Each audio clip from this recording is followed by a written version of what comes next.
Hi, this is Scott with Specter Gear, and in the last video that I did regarding the pistol caliber carbine concept, I talked a lot about the Ruger PC Carbine, and one of the things that I said was I would come back and actually show my actual PC Carbine configuration and sort of talk about my experiences with the PC Carbine up to this point. So that's what this video is for, to talk about my particular PC Carbine and how I have it set up, and kind of how it's been for me. So to start off with, let me talk first about how we obtain this PC carbine. We manufacture slings, as you're probably aware, and we often do OEM work for different companies. Although we generally don't comment about those, but with Ruger it's kind of different. We manufacture slings for Ruger, and they carry the Ruger product label on them, but they come in Specter Gear packaging. So there's no secret to the fact that we manufacture slings for Ruger. And one of the slings that we make, actually slings and buttstock magazine pouches, but we make them for the PC Carbine. Now, how that came to be was when they approached us about making a sling for this. One of the original issues I had, because oftentimes they can send me a picture of a gun, and if it's familiar enough with or similar enough to another model we already make a sling for, we just send them that and say, here you go. But with the PC Carbine, the original version didn't have this kind of forend on it, and they still actually manufacture the version that has kind of a half-length synthetic forend with a little rail on the it's not even a rail, it's just a dovetail slot on the bottom at the front. And I said, hey, we're going to need to have one of those in hand to come up with a sling for that. So they sent us a PC Carbine. They sent it to our FFL. It was a T&E sample. We were supposed to send it back when we were finished with it. So I get the carbine, we designed a sling for it, we came up with a solution for attaching the sling at the front, and in messing with this, I hadn't fired it, actually didn't fire it for quite a while after we got the gun. I was busy with some other projects, but my initial impressions taking it out of the box were pretty positive. I guess I could probably, oh, and by the way, let me back up real quick. The reason we still have this, I liked it so much that we kept it. We paid Ruger for it. We said, hey, can we just pay you the money and keep this darn thing? I said, sure. So yeah, and we don't often do that, by the way. But so getting back to my initial impressions taking it out of the box, my first impression of this is, man, that thing's heavy. Because it looks kind of like a 1022, particularly in this area right here. I was expecting it to be much lighter than it was when I pulled it out of the box. I pulled it out and went, ooh, okay, that's kind of hefty. Weighs about the same, if not more, than a Mini 14, but it's a 9mm. But here's the thing that caught me right away was when I picked it up, I realized it's heavy. Then I placed my hand on it and I started working with it, and I went, hey, hang on just a second. Here's the cool part. I don't want to drop this, so I'm not going to do anything silly, but it's at its balance point right now, right on the magazine well, dead center in the gun. All of the weight is right here. Now, of course, there's weight at the other end, but the bulk of the weight is here, and that's because this is blowback operated. And just like submachine guns, that like you'll pick up a Swedish K or a Smith & Wesson 76 and you expect it to be super light, and you're like, man, that thing's heavy. Well, there's a reason for that. The recoil impulse is controlled not so much by a locking system, it's controlled by the weight of the bolt. And this does the same thing. Because it's blowback operated, it requires a heavy bolt. And that is what's happened here. When you pull this bolt assembly out, it is a big chunk of steel, and that you can feel that in the overall weight of the gun. But because it's balanced dead in the center, it's very neutral, although it feels a little heavy. Once you get your hands, so when you grab it here, it feels heavy. When you grab it here and here, it actually feels wispy. Everything's pivoting on this weight point, and that's something you don't run across all that often. I don't know if that was by intention or by accident, but what they have is a very neutrally balanced weapon that is very, very fast to move. I find that guns that are front heavy are hard to get from target to target. Guns that are heavy in the rear are a chore to keep shouldered. But when they're neutral like that, that balance point is perfect. So right away I'm like, man, this thing's got some legs. I like this. This is going to be cool. So that was sort of my first impression on it. And later I'll give you my first firing impressions. But in terms of upgrades, let me talk a little bit about some of the upgrades, because this does, of course, look different than it did when we got it from the factory. As I said, it came with the original synthetic forearm. Now, when Ruger, every time Ruger does an update on one of these guns, we kind of track the progress and come up with a sling solution for it. So one of the first things that they upgraded was they went to the M-LOK type forend. Now, this is not a Ruger M-LOK forend, but we wanted to come up with a version for this, so we bought this. This is from Midwest Industries. This is a very, very good forend. Very, very well made. Easy to install. One Allen bolt and you're done. You take the old one off, you put the new one on, and that's it. Does not interfere with the takedown capability on this at all. And of course gives you a lot of options for mounting things to the forend. And of course that's the first thing I did.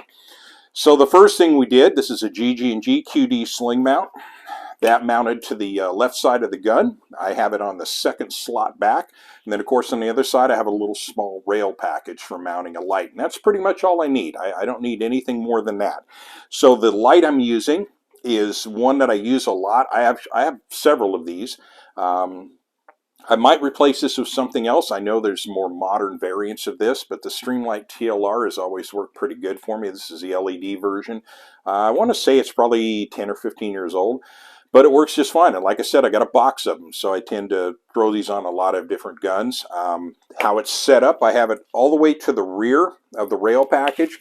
And where I normally grip up, all I need to do if I need to momentarily activate the light is just run my index finger out, and I can contact that point there. And then if I want to turn it all the way on or lock it on, I just pull it in, then I can snap it back out. So it's right in the right place. I really can't think of much more I would want out of a light.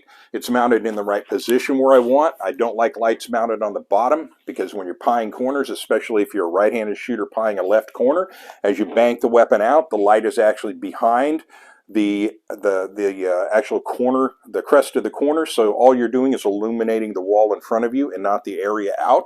Whereas if you have it mounted to the outboard, of course you're going to get that light. Move to the other side, you get the same effect, you just need to bank the weapon a little more. So I like a side mounted light. So that's kind of it as far as the front. I haven't done anything in terms of the sighting system. It's the original ghost ring rear sight, which is kind of a weird setup. Normally a ghost ring would be mounted more to the rear. This is a ghost ring, but it's mounted in an express sight position. But I will say it works great. It's very fast. It's quick to pick up. Works well in low light. Nothing mounted on the rail. I'm not a red dot kind of guy. It's something that sort of came into vogue well after I was like at the instructor level as a firearms or as a shooter. So I am so ingrained to pick up iron sights. I've tried red dot sights. I actually don't find them to be any faster. I do understand under low light and a lot of different circumstances, they're superior to iron sights. But for my purposes, I'm just so conditioned to iron sights, I just stick with them. I might eventually break down and get something, but I just haven't found anything compelling enough thus far. But of course, if you are a person who does want an optical combat sight, nice, solid, cool rail at the top that's actually milled in as part of the receiver itself. Excellent job with that. One thing I am playing with though is I think I wouldn't mind having an actual ghost ring sight mounted further to the rear. See, maybe. But maybe not, because like I said, this is fast. And I use express sights on shotguns, so I'm sort of used to that layout. To the point to where I'm actually currently looking for an a ghost ring express sight for my 870 to try out. It's an interesting little concept. So moving further back, the magazine well that I have locked in, because there's magazine adapters that come with this carbine. You have one for the Ruger, I think it's a Security 9 steel magazine, and then you have another adapter for Glock magazines, Glock 9mm. It'll take the Glock 17 or 19 mags. It'll also take the extendos, like the 33 rounders. Unfortunately, being in California, that's not something that's currently available to me. But I do have a few of these. Now here's what I would like to know, and if anyone else out there has an answer to this or a solution for this, please let me know. What I'm looking for is, and I'm aware that there are some aftermarket companies that are coming up with mag adapters for things like the Beretta M9 or 92 series mags. They also have some made for the CZ75. What I would like is a mag adapter that will run Smith & Wesson 5900 series mags. I think that would be super cool. I happen to have a bunch of those magazines, so it would work out perfect for me. I don't have a whole lot of these, and being in California, I'm stuck to the 10-round versions. So I definitely would love to see something for the 5900 series mags. But like I said, if you have any solution for that, let me know. Now, I don't have any kind of a mag funnel on this. I've seen a few of them out there. I'm not really, when it comes to the double column 9mm type mags, I've never really been all that. I haven't found mag funnels to be all that beneficial, because the actual magazine itself is, by virtue of its shape, is your funnel, being tapered at the top and wider at the bottom. Fitting that into a square hole is a pretty quick proposition, so a funnel really doesn't do anything for me. So it's not something that I've chased down, but I can see how a competition shooter might see a little bit of an edge to that, but it's not an accessory I find particularly useful. Now, moving further back here, let's look at the charging handle. By default, the charging handle normally comes on the right side of the gun, and that's kind of what we're conditioned to seeing when it comes to things like the Mini 14, M1 Carbine, M1A. Firearms that have a fixed charging handle attached to the bolt forward of the firing hand generally exit from the right side of the gun, and we're used to either coming under the gun and hitting that, or coming over the top and hitting that. But I will say the ability to do it from the other side is super duper fast.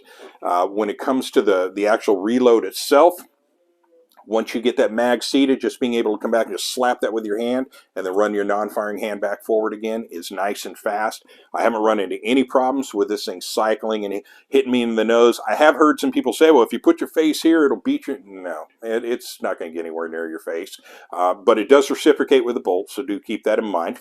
Now, when it comes to the position of the magazine release, I don't like it, and I don't know anyone that does, but there's nothing that can be done about this. This is not a fault of the design itself or the designers. It just comes from the fact that if you're going to use pistol magazines, you're going to have the magazine release at the front of the magazine. It's not really anything that you can do.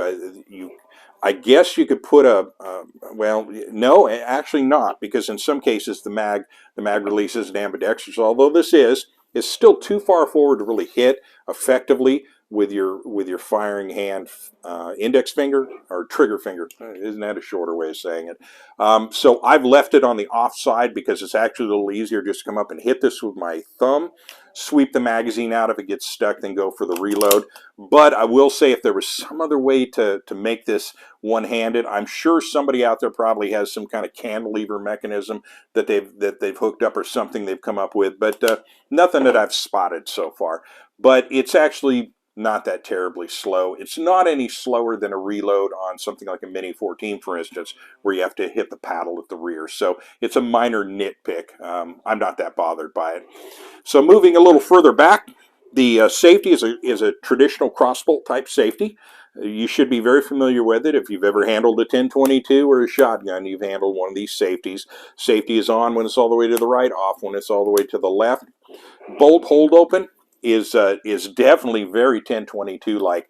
All you're simply going to do is just run the bolt to the rear, press this little flat piece of stamped sheet metal up into the locking slot, and you're done. And as I said, coming off of those reloads, just being able to catch that bolt or catch that charging handle with your hand, just knock it off of its stop, makes for a pretty fast reload. So moving further back, let's talk about the buttstock.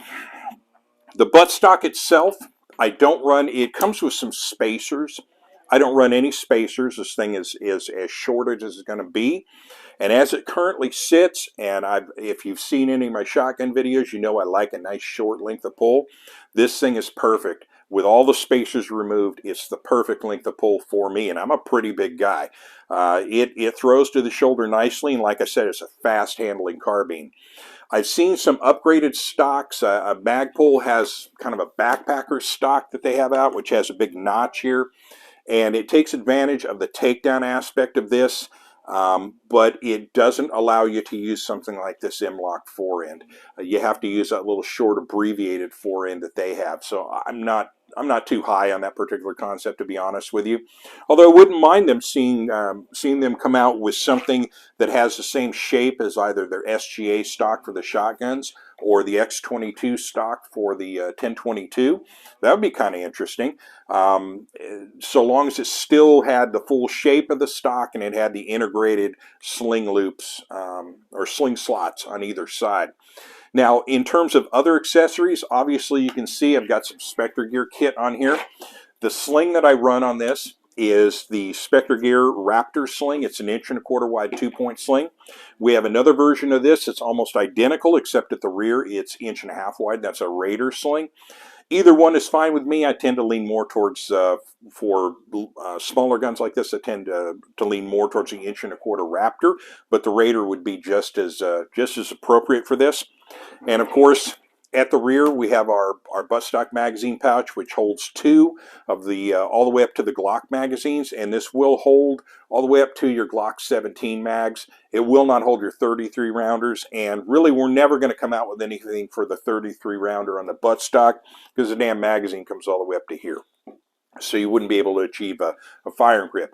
But being able to pop a couple of Glock 17 mags on the buttstock of the gun gives you, well, with the 17 rounders, and you can even go with a +2 base plate on that. So what do you got, 19 rounds in that? 17 to 19 rounds. So you've got 34 to 38 rounds on the buttstock, which is not bad, plus whatever you have in the magwell. If you're fortunate enough to have one of those Glock 33 rounders in there, I understand they run pretty well through this. And in terms of reliability, let me talk about that for a moment. This thing has been absolutely flawlessly reliable, and I have shot both ball ammo and I've also shot 147 grain jacketed hollow points through this, and it is not hiccuped on me at all, other than the issue with the Allen bolts rattling loose and needing to come back and hit those with Loctite. Other than that, not a single issue with this thing. It just runs and runs and runs. In terms of firing, it's I'm not going to say it's as light recoiling as a 1022, but it's a pussycat given the weight of the gun. And again, I told you that it's fairly heavy until you grab it with 2 hands, and then it's not. But that weight of that bolt, it really soaks up the recoil. You can sit there and you can do controlled pairs, just bouncing them right off on top of each other. So it's a fast little son of a gun too. Trigger pull is not half bad. It's not a sniper rifle, so it's you're not getting sniper grade trigger, and it is semi-auto, but it's not objectionable. I really, when I don't notice the trigger, I don't notice it being either too light or too heavy. It just is. That's a perfect trigger for me. It's totally unnoticeable. When I need to fire, I just make the trigger heavy and the thing goes boom. Great. So yeah, there's not any excessive grit or any of that. Now, I'm sure somebody out there right now is building a sniper version of this. Just for the shits and giggles of it all. I'd love to see that. That would actually be kind of cool. I actually at one point thought about throwing an optic on here, not of the red dot type, but an actual rifle scope, and just seeing just how accurate this thing could be. In terms of testing this for accuracy, this is a fun gun. Okay, I have not shot this on paper yet, not even once. All I do is shoot steel with this thing, and the steel that I shoot are 10-inch round discs, and this thing rings the plate every single time. And again, moving from target to target to target. It's quick, it's fast. The sights are easy to pick up. The trigger's phenomenal in terms of, it's, like I said, not too light, not too heavy, not a whole lot of take up. And the weight of the bolt being able to soak up that recoil, it's, like I say, it's a fun gun to shoot. In terms of a defensive weapon, again, I talked about this in the actual PC carbine or pistol caliber carbine concept video, but I'm sort of torn because I'm actually an M1A guy. If I had to go to war tomorrow, I'd grab an M1A if I had to go walk the hills. But if I'm talking about working inside my house, There are those things that I brought up in terms of the actual muzzle blast and report of the firearm actually causing you physical damage. Not being able to hear or operate after something like a 5.56 going off in a 3-foot wide hallway at 3 o'clock in the morning. The chance of that making you combat ineffective after touching off a couple of rounds is a real thing. In fact, and I'm just going to throw just a very small tidbit at you, but anyone who's examined the infamous FBI shooting in Miami in, I think it was 1986, one of the things that became a factor early on, they were going up against two guys named Platt and Maddox. So they got two bad guys. Only one guy, I believe it was, I always get him confused. I believe it was Maddox that was the one with the Mini 14. Could be the other way around. Doesn't matter. Maddox, whoever had the Mini 14 was in the passenger seat. So this would have been even worse had this not happened. And what happened was when the vehicles crashed, the passenger in, the bad guy in the passenger seat leaned across the driver's seat and began firing on the FBI agents with a Mini 14 right in front of the driver's face. Apparently, in the aftermath of that, that guy was out. Just that act alone, he wasn't doing anything. He appeared to be stunned and out of action, according to the reports. So I've always had that working in the back of my mind. In fact, going back to the days when I actually used to do tactical stuff for a living, we had a hostage rescue team, and one of our operational environments was the jail system courts, that kind of stuff. And one of the considerations we had bought into the 5.56 as a weapon system, but everyone was pretty darn squeamish about the idea of lighting one of those off inside of a small concrete room. And we were looking at, and this, I don't know if this ever happened after I left or not, but the last proposal I had on the table was suppressors, or suppressors for those guns. What else we were using at that time, we adopted early on the Peltor TAC 7s, I think they were. We at least made sure we wore those and we had eye protection, but I was always worried about the hostages in the aftermath if you had to light something like that off. So just as a matter of courtesy alone, just muffling that report so it doesn't damage the person. But I've digressed far enough. What I'm talking about here is a low impulse, low muzzle report round, but one that is still effective, because as I also mentioned in the last video, if I throw down and put 6 147 grain hollow points into your chest cavity in short order, it's going to be effective. Yeah, it's 9mm, but you need to learn how synergy works. Sometimes doing something in a short period of time, the sum of the total is more than the sum of the individual rounds used. Buckshot works like that. One pellet of buckshot isn't all that impressive. 9 at the same time will get your damn attention. Same thing, same approach. So with that, I think I'll bring it to a close. I've rambled long enough, and I'm now starting to digress all over the place. But the Ruger PC Carbine, I like it. I really do, and it doesn't hurt that this thing is absolutely legal in this stupid state of California where I live. So yeah, this is a keeper. This one lives in my closet now, and it is loaded up and ready to go at any time. So I'm not going to say that. I'm going to say something about don't come knocking at 3 o'clock in the morning. But yeah, this is likely what I'll have when I come to greet you at the door. So with that, I'll bring it to a close. Thank you for watching and or listening. This is Scott from Specter Gear. And oh, I should tell you, if you're interested in any of these Specter Gear products that we have for the PC Carbine, we'll leave links in the description, or you can visit us at spectergear.com. So with that, I'll say thanks. Take it easy.